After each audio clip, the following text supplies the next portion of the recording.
Homer led the league in tackles with 85. The deep ball for Darius Prince, and Philadelphia's on the board first.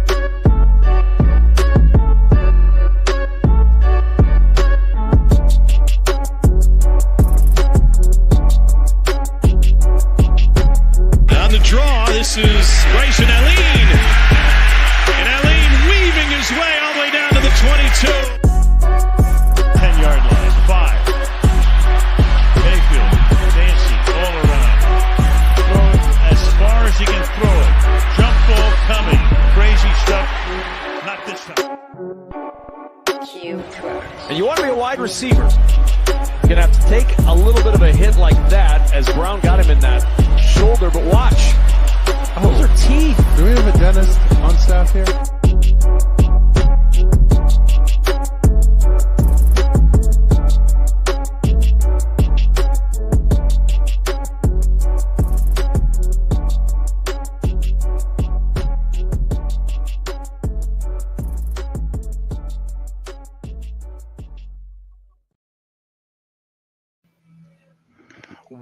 Welcome to a very special edition of Summer Showcase here on Michael Washington on the Shady Sports Network. I am with, I'm going to say this wrong. I know I'm going to because it's a very American accent, but I'm here with the Panthers Wroclaw head coach, David Christensen. Coach, thank you so much for joining me. How are you today? I'm doing great, thanks. Appreciate you having me on.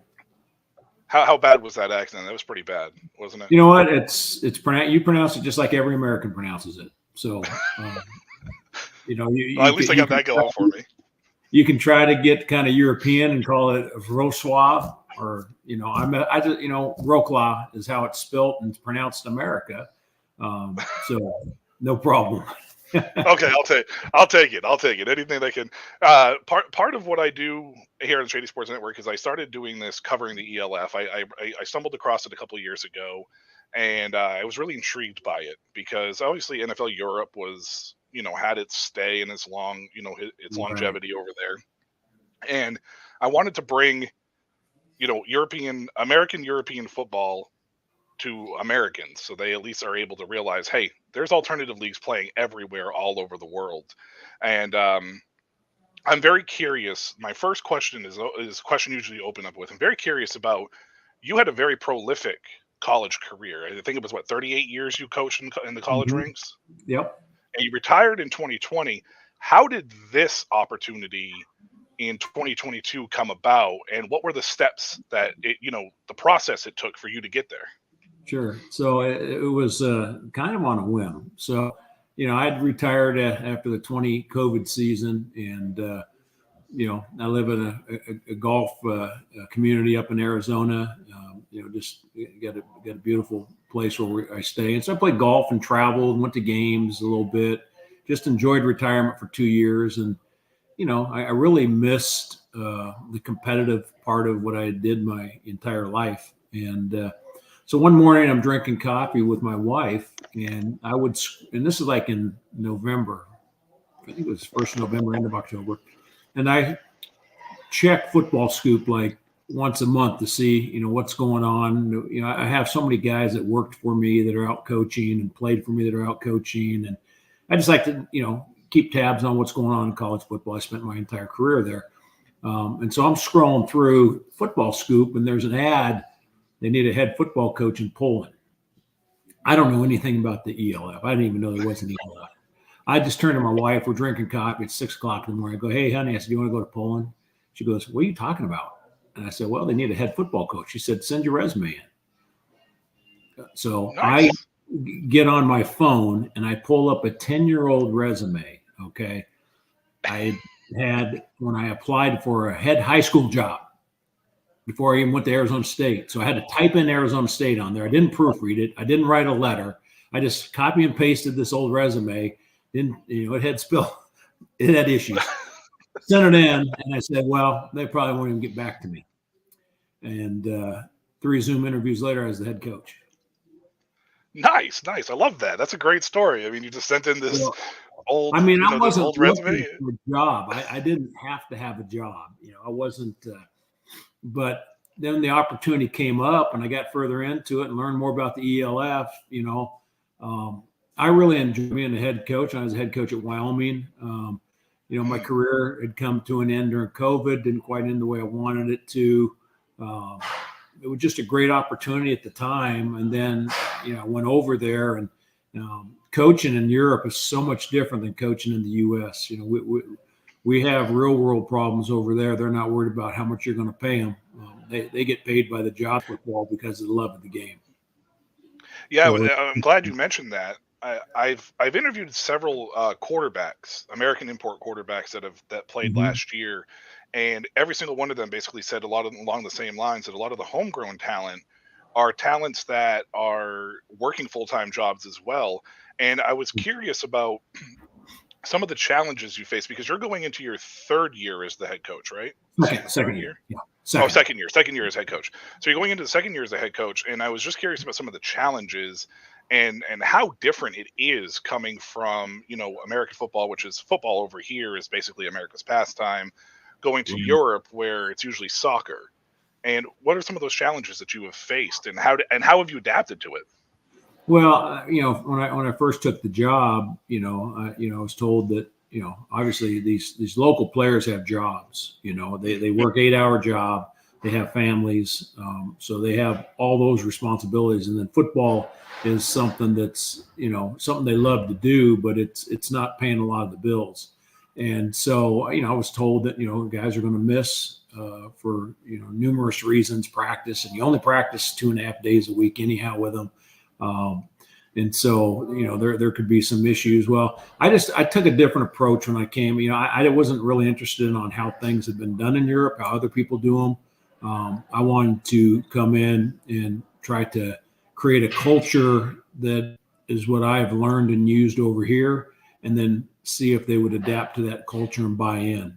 And they did 100%. The communication's a big thing over there because things do happen. But our players communicated, they didn't just miss. We didn't just have 20 guys at practice. I mean, our guys are committed, and they understand, that it's going to take some investment for us to have a chance to win. We haven't been playing football as long in Poland as they have in Germany, and so we have to find a way to gain an edge. And so they buy into all that. They give me everything they've got. So they do a great job of just, really buying into the culture that I have laid out, and they don't buck the system, and because they want to win, they're dying to win, and so they're very, very committed from that standpoint. But I've got a orthopedic surgeon on my team, I've got a vascular surgeon, I've got a coal miner who's never played football and led the league in kicking last year. I got the parts manager at the Mercedes dealership. I mean, I got a soldier that is training Ukrainian civilians how to be soldiers when he's not at practice. I mean, it's just it's unbelievable the type of people we have. They're 19 to 38 years old. It's just it's really refreshing because when they come to football, it's their relief. And over here, they're only coming to football if they get paid enough nowadays. Yeah, right. Yeah. Don't coach me hard or I'm going to transfer. We don't have any of that. It's like that brick wall needs to be ran through, and they're going to say, well, who gets to go first? Because, I mean, it's just so much different. And again, it's very, very refreshing, and it has been a lot of fun. I was going to say that must be like a really fantastic and fun part of your job is learning about these, about the players' backstories and what they're going through and how they're, tackling life in comparison. Because like you said, over here, it's more of a job. Like you're constantly, what that person is, and Right. You're getting a much different perspective on things. That must be a blast, man. It is. And again, we've got our local players, and then we've got, 6 international players, which, they're full-time football, and you got 4 American players, they're full-time football. And so those 10 are around a lot more, but it's, the Americans are coming over because they want a chance to play football beyond college. And, there's not a ton of them going back to the NFL, but, there's a guy every now and then that does. And so, it provides a great opportunity, if you're you don't end up in the NFL, CFL, XFL, or UFL, I guess it is now. It's an opportunity to continue on and get good film and play in a really competitive conference.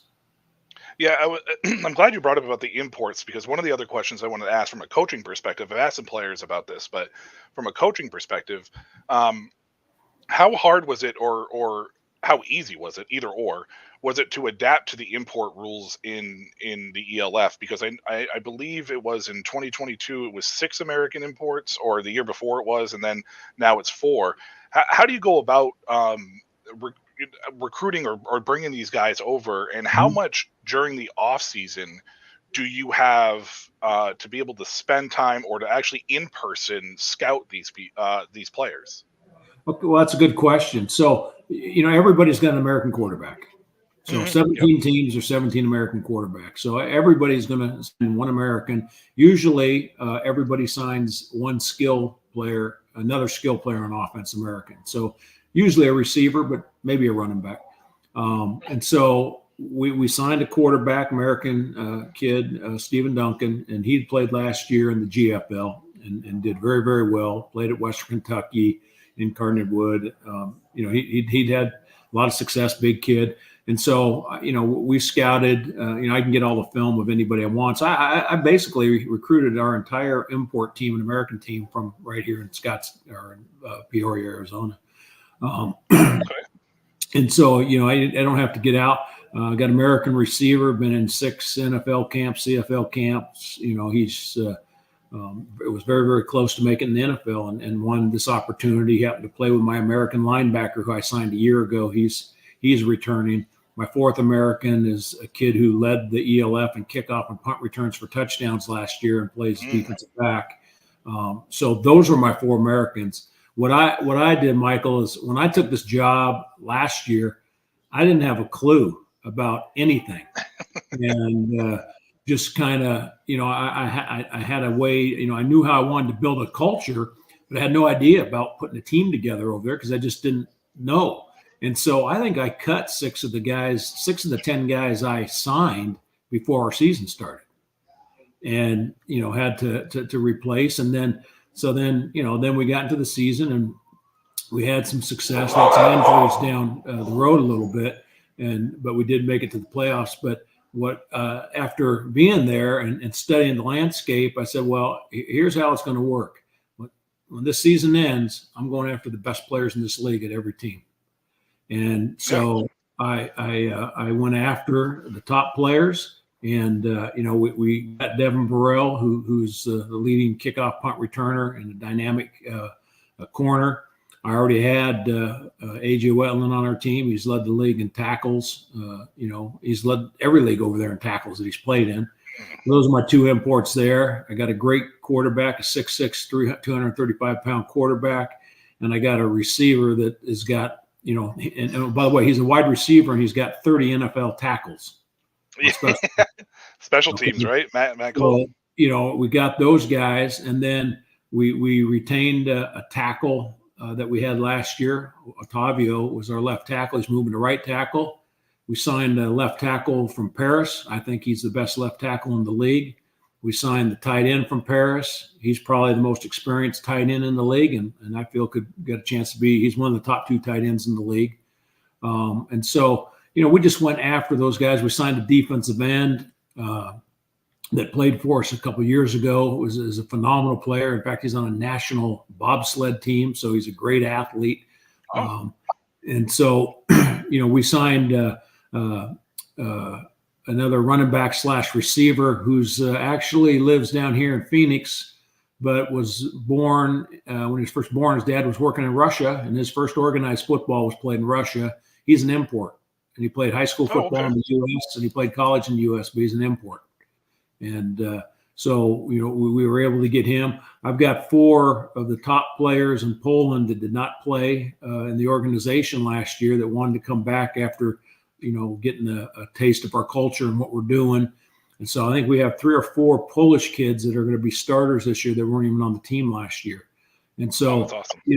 we went after. I went after the top players. Our people back there did a nice job. We had some people visit our camp, our facility, and our organization. Our president, GM, my director of player personnel, they took care of them there. We have had some players still in town. They took them around, much like a college recruiting trip, and we wanted to sell our organization, and we were able to sign what I think are maybe 10 of the best imports in the league. This is current. It's the card my parents used to pay me for mowing the lawn, running errands, and doing well in school. This is the card I used when we got the idea to make our own clothes. And we spread the word, drove downtown, and sold everything we made. This is the card I use to do the things that really matter. This is Current. Visit current.com and download the app for free today. Well, last year, so a little, me personally, not only was I excited about having this opportunity to talk to you, but I'm also a Panthers fan. They're my team in the ELF. I made that decision based off of uniforms, believe it or not, and I love. I do that. I do that with any league I learn. It's always based off. If I don't have one close to, like, I live in Maine, but I'm originally from Northern Virginia, so usually it's a DC team. But if it's a league that's not around, I usually base it off of uniforms, and I loved your uniforms. But last year, watching the progression. Now, obviously, you mentioned, you touched a little bit on it last year, where you cut a bunch of people, before the season started, including the American import quarterback and American import wide receiver. You settled on Matthew Vitelli, who's he's down in the LFA now in Mexico, and he's a much smaller quarterback. So he had a little bit of durability issues. I think he suffered a little bit of injury in the middle of the season, but once he came back and AJ Wentland signed with you guys halfway through the year, the dynamic of this team really changed, and it must have been good to rebound from the year before, where you were not the head coach, at the time, but the team missed the playoffs. That must have been really good as far as culture setting to be able to recruit those Polish players back to play for you this year. I imagine, yeah. Yeah, absolutely. I mean, the word got out. I mean, the kids that were on the team last year, the local players, like I said, 100% committed, bought in to what I wanted to do from a culture standpoint, and they talk to those kids that had played on some of the other teams in the GLF or the Polish football league, and when they hear about what was going on, they wanted to come back and be a part of it because they believe in what we're doing. And so I think there's a buzz around there. I know our kids, we had a number of kids work out 4 days a week at our facility this year, lifting, running. They were 6 a.m. or 6 p.m. They could come Monday, Tuesday, Thursday, Friday. We got bigger, stronger, faster with the local players. The ones that had jobs and couldn't make it worked out on their own. They've put a lot into this upcoming season. Again, the culture has been set now. The expectation has been set. We have gone out and we have improved our returning local players. We have got the best players in Poland playing for us. And we've gone out and accumulated 10 of what I think are 10 of the best import players in the ELF. So now it's, we've got a more challenging schedule this year, but we play 4 teams twice. So 8 of our teams were in the playoffs last year that we play, which is great. Anyone, anytime, awesome. Anywhere, I could care less. So we're going to line up and, we're going to compete. I can promise you that. Yeah, I'm excited for the season for sure. Another big change this year, the front office, obviously, Samuel Jakob is no longer with you guys. I hopefully didn't butcher his name. I apologize if I did. And it sounds like that you have been really instrumental in the recruiting process of bringing players in. Do you take on any more responsibility in that roster construction with him stepping away from the team this year, and how has the organization adapted to his absence so far? I know you're not over there yet, but so far from what you know. Yeah, he was really removed from football through last year. He worked with a lot of other sports and some of the other youth programs and that. So he wasn't really involved with the ELF team. I've handled roster management since the day I got there. If I'm going to be the head coach, I'm going to have total say on the roster. Now, I'm not saying that every single guy I got just on my own. I had help, or like I said, our GM, our president, player personnel director. They're all heavily involved but at the end of the day, I want him. I'll get them there. I'll get it sold. They'll believe in me. You make it work. And they did. And, as a team of upper management, they were very instrumental in helping us get this thing together to get these players there. And, I'll be honest with you, I think that, our players have belief in what I'm doing, and they've seen it last year. We were not heavy in talent a year ago, and we were still able to make it to the playoffs. And so I think, we gained some respect. And now this year we got to prove that we deserve to be, in that situation. Yeah, I love it. I love that mentality, and I love the overall makeup of the team you're putting together this year, coming on, for the 2024 season. The other question I have is the youth programs. You mentioned the youth programs with Jakob, and I spoke to, I think it was Chris Helbig. He was the quarterback for Vienna last year. And he said that a lot of the Austrian teams have a little bit more of a, like you said earlier, with Germany and Austria having kind of a head start on playing American football. Have you guys, as an organization, kind of developed a youth program there to try to bring American football to some of the younger ages to try to help the homegrown talent? And Absolutely. the second part of that question, sorry, I didn't mean to cut you off, No, is that's just, okay. how do you go about evaluating homegrown talent? Is it just through tryouts, or is there other kind of leeway that, I mean, obviously probably some tape locally, but for some of the newer talent, how do you go about evaluating that?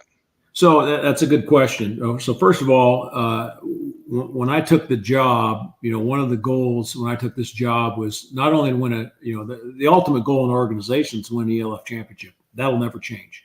That's our goal. But in order to do that, we have to develop and increase awareness and experience the level of football throughout all of Poland. And so we will do anything and everything to help anybody in the country of Poland to get better at football, whether it's coaches, players, whatever. We're an open book to help those folks out. We have tryout camps at our place a couple times a year where players are, we had one on a bye week last year. We had one, I think, in January or 1st of February this year, where they can come and try out. And then if they do a good enough job, we'll bring them into mini camp, which we had about a month ago, 2 weeks of mini camp. We see some players there. We have coaches that go to all the different Polish League football games. And we have the Jaguars in our area, which is like a developmental team for us. It's a local team. And so a lot of those players will come up to us. We have a juniors team underneath them, where players will go from the juniors team to the Jaguars, and from the Jaguars to us. We have NFL flag now going on.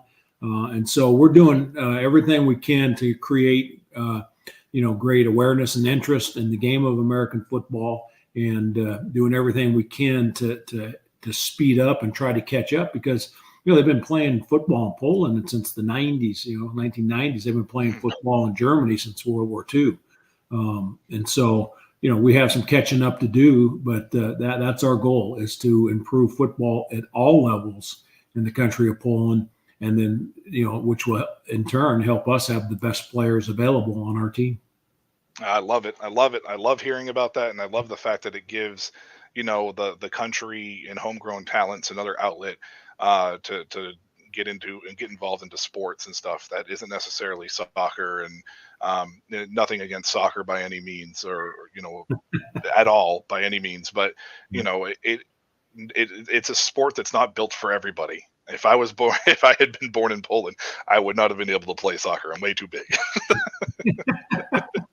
Well, there's a lot of kids that way. So it's, but again, the sport's growing and throughout not only Poland, but all of Europe, American football's, is growing. And like you said, there are leagues worldwide. There's leagues in Japan, there's leagues in Mexico, there's leagues in Brazil, there's leagues in all of Europe. I mean, it's growing, and it's exciting to see the sport grow. And in today's social media realm too, with the access to stuff, it's garnering more attention, as well, which I think is fantastic for the sport. And I'm so excited what the ELF is doing. I'm excited what the Panthers are doing in Poland with the youth programs and developing the sport as well. And I wish nothing but continued success for you, Coach, there in Poland as well. I do not have anything else, but what I like to do is I like to give you the floor for 2 to 3 minutes. Thank people that you want. Give a shout out to anybody that you want to give a shout out to, just to kind of close it out and give the recognition that you feel that people deserve in your life. Well, first of all, I was very, very blessed. I worked for and was trained by 2 college football Hall of Famers, Don James and Gary Pinkel. Probably the 2 biggest influences on my life, certainly on my coaching career. And so I was blessed that, that's what my background is. And they're guys with, great integrity, that have always done things right. There was never anything about those guys done wrong. I mean, they wouldn't be in the Hall of Fame today if there was. They did everything the right way. They cared about kids. They held people accountable. They're structured, disciplined, attention to detail. And, and I've tried to model my career after the, things that I learned from them. And so I was very blessed to have those guys in my life. I'd be, remiss if I didn't, talk about our players, because at the end of the day, you can be the greatest coach in the world. But as I remind our staff all the time, players win games, coaches lose games. And so without great players and commitment by those players, you don't have a chance. And I was blessed over the 38 years of coaching in college football, and certainly last year and this year, the kids I get to coach now, to coach just some phenomenal young people, and to try to help influence them and give them a positive role model and give them some direction. It was just been a wonderful career, a joy. It's like getting up every day and going to your hobby. Like, it wasn't really a job, other than I did have to put a roof over my family's head. I was blessed. I was blessed to always be around great people, and it continues today. We've got a great organization. I got a great owner. We've got upper management is phenomenal. My coaching staff is very young and committed and eager, and we've got a team full of players that are dying to win a championship. Well, I appreciate you taking out time out of your important day. I know that you're leaving on Sunday, so I don't want to hold you up too much longer, so you can get everything in order before you head back to Poland to get ready for the season here in what, about 6 weeks from now? 6.5 weeks from now? 6 weeks from now, we'll be kicking off the ELF season. We got our first 3 games at home, a big one against Berlin to start the season in Trzynski Stadium. Actually, we'll be playing at the big stadium to open up the season. So we're excited about that. It's 45,000 seat stadium, and hopefully we can pack that thing up and put on a great show for our fans. We've got a great fan base. Well, I'm sure that Poland is excited to see what you guys can do, and hopefully they turn out and show up for you guys in week 1. For you Americans out there that are watching this interview, you can catch ELF action through their league pass on the website. You can use it through cell phones and laptops or computers as well, to catch all the games. Actually, it's fairly affordable. Give this league support by all means. Coach Dave Christensen, again, thank you so much for taking time out of your day and chatting up football with me. I love talking football, and good luck to you for the rest of the season. Thanks, Michael. I appreciate you having us on and giving us some more exposure, and hopefully everybody tunes in. It's a great game. It's competitive. Like you said, we every game's televised. We have American announcers, and so it's gives you something. If you're a football fan and you need your football fix in the summertime, it's a great place to be to watch. So I appreciate you having me on, Michael, and we'll be in touch. Absolutely. Thank you. Thanks.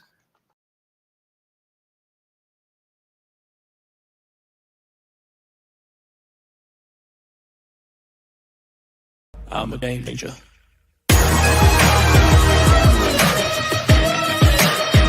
I'm a game changer. I'm a game changer. I'm a game changer.